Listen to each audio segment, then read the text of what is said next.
Welcome back. Today we're going to talk a little bit about vitamin D, the importance of it. Consequently, vitamin D is not actually a vitamin in its right classification. It's a hormone, and being how it's a hormone, it needs to actually be treated as such. So you don't need a whole lot in order to make a whole big difference. But it's got two major functions, and both of which need to be really taken into consideration. One of which is the ability to absorb calcium. Without the vitamin D, you can't really absorb calcium so well. Obviously, there's other things like magnesium that's needed to also help absorb the calcium a little bit better, but without the vitamin D, you can't do that, okay? And so in the wintertime, definitely we don't get enough of it just because of the sheer factor that, we're not getting enough sun. Depending on where you live, you might get less, okay? So it's very important that you are making sure, especially in the wintertime, that you're increasing the amount of vitamin D3. You can either get it in a liquid form, which is what we usually do here in the office. You can also get it in spray form. Those are the two I really like. I'm not a big fan of a hard tablet. They do make them in a small gel tablet as well. But I like about 5,000 to 10,000 IUDs a day. It does help out. So there's that one factor, and especially in the wintertime. You got to think also in the summer we're also lathering ourselves up with the SB50.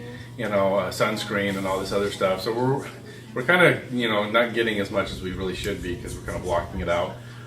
So this leads over long periods of time to deficiencies with the vitamin D. So please make sure that you can get it checked by your physician, but you can also just take it as a supplement.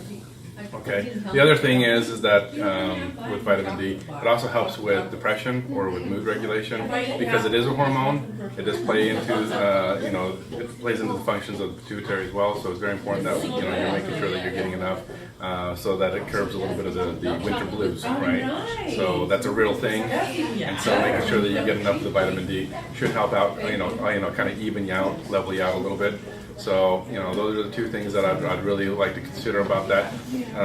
Unfortunately, there's one picture that I do have up here on the board.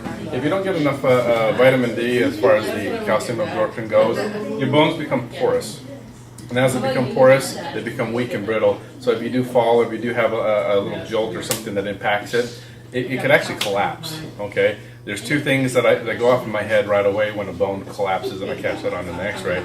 Is either it's cancerous or you got osteoporosis really bad. Either which are not good because the vertebra is not supposed to collapse. But that's why you want to have proper maintenance. You could be getting enough calcium, but just don't have the ability to absorb it. So anyway, for your health, keep following us here. We're going to continue to talk about some interesting topics, hopefully stuff that you didn't know about. All right, guys?